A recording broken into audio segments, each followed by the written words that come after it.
বউয়ের প্রশংসা করুন, জীবন সুন্দর হবে। কেননা আপনার বউ কিন্তু সে তার একটাই পরিচয় নয়, আরও পরিচয় আছে। সে হচ্ছে আপনার সন্তানের মা। আপনার সন্তানকে আদর্শ শিখায়, কথা শিখায়, সেই হচ্ছে আপনার স্ত্রী, আপনার সন্তানের মা। তার প্রশংসা করুন। অনেক সময় দেখা যাচ্ছে অনেক পুরুষ এমন আছে বিয়ের পরে বউকে ভালো লাগে না, বিয়ের পরে বউয়ের সাথে আজে বাজে কথাবার্তা বলে, বলে তোমাকে দেখলে আমার ভালো লাগে না, অ্যাট্রাকশন জাগে না। খবরদার, এটা কখনো করবেন না। বিয়ে হয়ে গেছে, আপনি আপনার স্ত্রীকে বলুন তুমি হচ্ছ আমার কাছে সবচেয়ে বেশি সুন্দরী, তোমাকে দেখলেই আমার ভালো লাগে। এই সমস্ত প্রশংসা বউয়ের কাছে বলুন।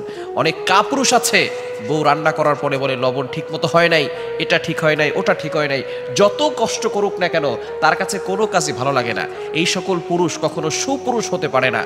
সুপুরুষ যারা হয় তারা অবশ্যই বউয়ের প্রশংসা করে, বউকে কথা দিয়ে সুন্দর ব্যবহার করে তার মনটাকে জয় করে নেয়। কেননা এটাই হচ্ছে প্রত্যেকটা পুরুষের জন্য তার সার্টিফিকেট। স্ত্রী যদি বলে আমার স্বামী ভালো, আল্লাহ তাআলা ওই স্বামীকে ভালো বলে জান্নাতের ব্যবস্থা করে দেন।